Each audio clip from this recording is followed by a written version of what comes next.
Hi, everyone. Nicole, Russo, and Joe Nevills coming to you for the Oaks Countdown following a major weekend of prep action.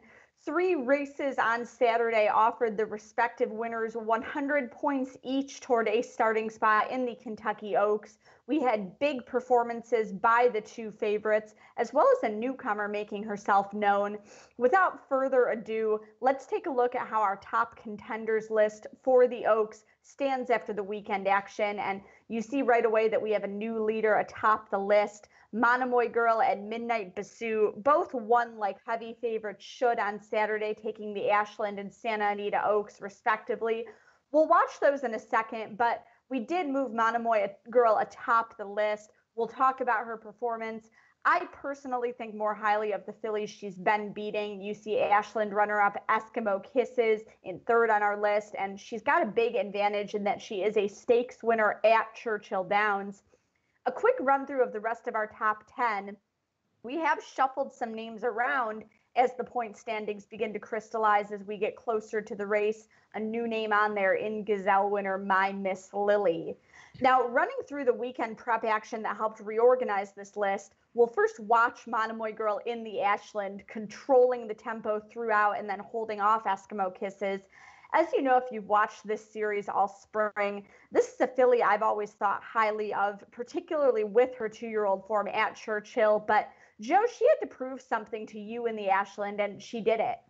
Yeah, Monomoy Girl really had a knack for finding trouble in her previous races. Her previous win heading into the Ashland, she did a little weaving in and out in the stretch. And my mantra was if she ran in a straight line, she'd be very tough to beat. And that's what she did at Keeneland. I'm impressed. Number one.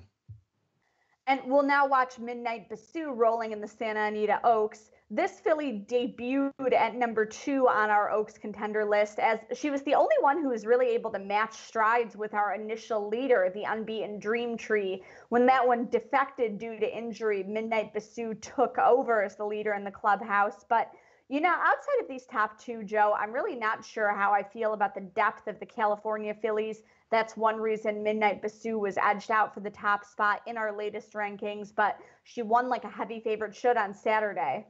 Yeah, you can't hate on the effort.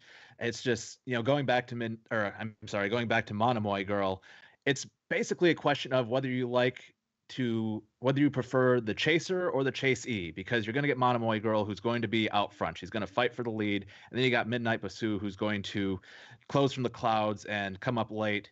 And going forward, looking into the Oaks, the question is going to be, which running style do you prefer?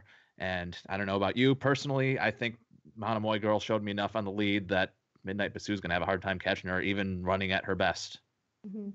And finally, we take a look at My Miss Lilly winning the Gazelle on Saturday, punch her Oaks ticket. Now, again, the New York fillies, maybe not the strongest group overall. My Miss Lilly will definitely need to improve from a buyer perspective to run with the top 2 on our list, but she does look like a filly certainly improving at the right time and relishing the distance.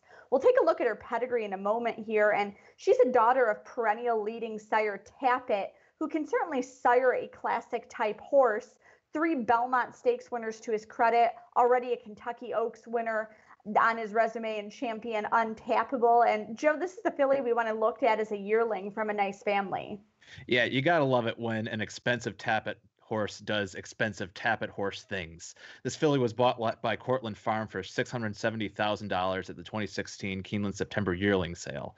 She's out of the stakes-winning Harlan's Holiday mare Wicked Deed, who's been a frequent visitor to Tappet, also producing Grade 2 winner Just Wicked, with the same leading sire. Just Wicked won the Adirondack Stakes at 6.5 furlongs, while another full brother by Tappet, Tappet Wicked, was also an allowance winner at 6 furlongs. Wicked Czar, by a son of Tappet, Tapazar, was a claimer, but he had better luck with the distance, winning at 1 mile and a 16th. Now, the female family gets pretty quiet after that. We've got to go back to the 5th dam to find some meaningful graded black type here, but we do get it with 1972 Preakness Stakes winner BBB. Other runners of note deep in the family tree here include Grade 2 winner Forlana and Grade 3 winner, another Grade 3 winner who both made their grade at a mile and a 16th. And the good New York bred Saginaw also on this page. And one more for my friends in Michigan. I know you've had a week. This one's for you. Silent Sunset, who won the Farabelle Lee handicap at Great Lakes Downs and hit the board in 3 separate runnings of the Michigan Sire Stakes, also in My Miss Lily's extended family. Well, come on, Joe's a Michigan bred, but I've got to point out that Saginaw, the late great Saginaw, hailed from my home state of New York.